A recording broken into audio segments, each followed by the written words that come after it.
We are looking at one more interest rate cut to end the year when the Federal Reserve meets next week, unless Fed Chair Jerome Powell tries to blame incoming economic data to delay it. Joining us this morning to talk some money headlines is former Trump White House economic advisor Steve Moore. Steve, good morning to you.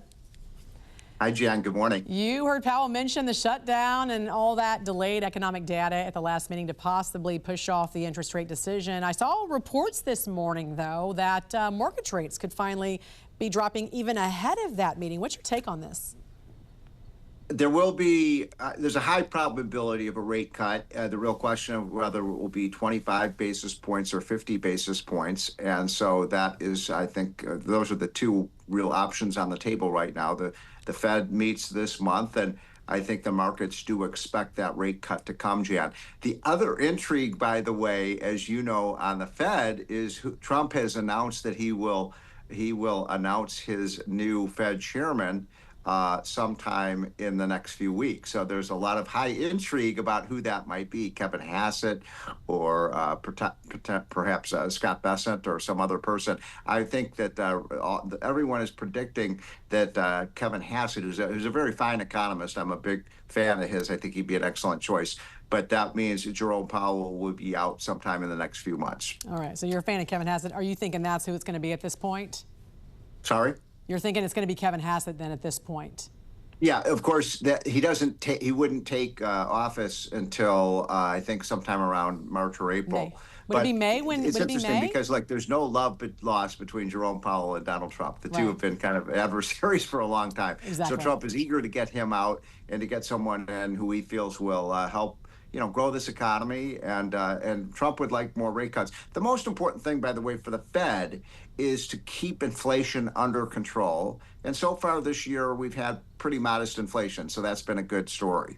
I want to discuss this story out of Illinois. I know you also wrote about this as well. Cook County, which is also where Chicago is located, you and I both know Chicago very well, has just approved a new permanent guaranteed income program, a program that's essentially what you call welfare on steroids when taxpayers are already stretched thin.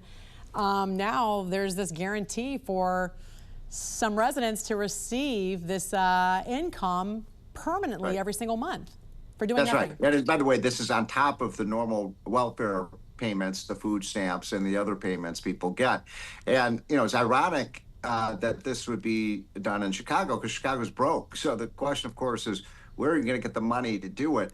And by some calculations, my friends at the Illinois Policy Institute say that if you were to do this for everyone who was eligible, below the poverty level, you're talking about a $4 billion additional expenditure for the city that doesn't have the money to do it. But the other problem with this guaranteed income is a lot of people just won't work. If you're going to give them free money, why will people work? So it will disincentivize people get into the workforce and get out of poverty, and it will bankrupt the city. Very bad idea. And my worry is that if Chicago does it, many other cities may do the same thing. Exactly. And we're talking about able-bodied Americans who can work but choose not to. And again, like you said, why would you if you're guaranteed an income from taxpayer dollars every single month just to get it? Like you said, you argue that part of the affordability crisis for young people is that too many simply are not working, especially young men. So talk about this a little bit, especially the young men in the workforce right now and how important that is in fixing affordability and rebuilding a stronger economy. This is a really tragic trend, Jan, that's been going on for about 15 or 20 years, where fewer and fewer younger men between the ages of 16 and 30 are working.